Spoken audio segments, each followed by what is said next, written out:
Le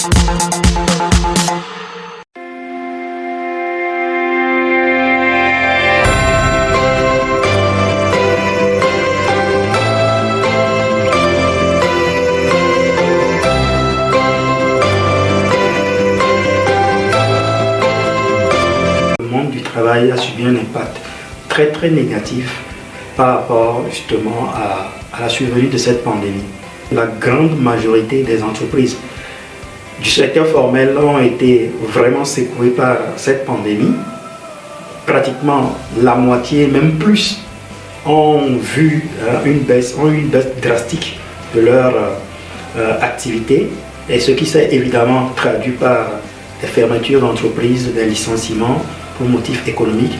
Et l'effet que cela a eu sur ce secteur informel là est encore plus dramatique que ce qui s'est passé dans le secteur formel.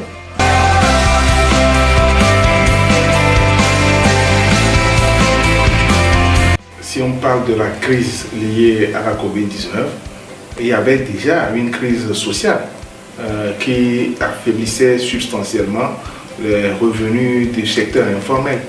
Maintenant, ça ne s'est fait qu'aggraver avec la Covid-19.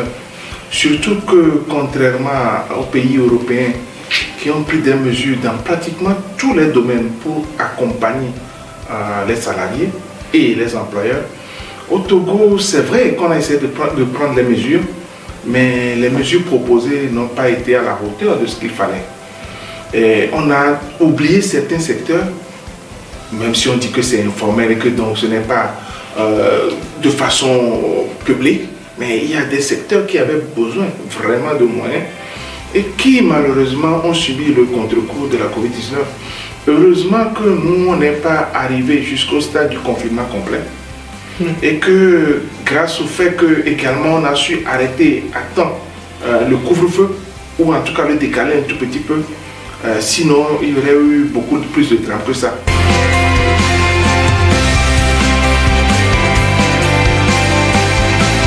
Ce qui concerne les mesures d'accompagnement aux entreprises, que ce soit du secteur formel comme du secteur informel, je pense effectivement qu'il y a problème. C'est vrai, l'État a fait un effort. Quand nous parlons du secteur informel comme le plus pauvre enfant, ce n'est pas évident. Le secteur formel, mais privé, a eu beaucoup de problèmes également. Et ils n'ont eu pratiquement pas d'accompagnement. Et c'est encore là que c'est plus grave. Moi, je parle d'un domaine que je connais très bien, c'est l'enseignement. L'enseignement privé, où il n'y a eu aucun accompagnement de l'État.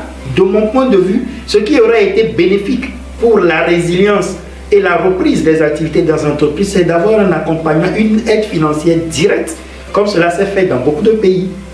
Dans beaucoup de pays, des secteurs d'activité ont été portés à bout de bras par l'État.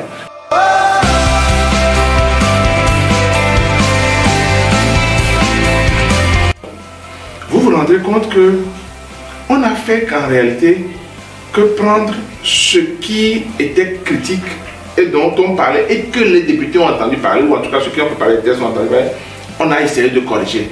Mais j'ai l'impression qu'on a introduit des réalités qui sont plus du secteur public que du secteur privé. Et ça, ce serait une erreur grossière, puisque le Code du travail ne règle que le secteur privé.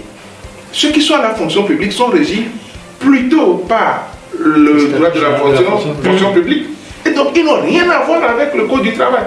Et donc, il y a cet amalgame-là en matière de droit du travail. On n'agit pas à l'aveuglette. On agit en ayant des bases sûres, en connaissant la loi, le droit avant d'agir. Parce que si vous êtes licencié, vous perdez votre pouvoir d'achat. Votre famille perd son pouvoir d'achat. Le plus important, ce n'est pas la force physique qu'on a, ce n'est pas la force sociale qu'on a. Le plus important, c'est d'avoir les bonnes informations.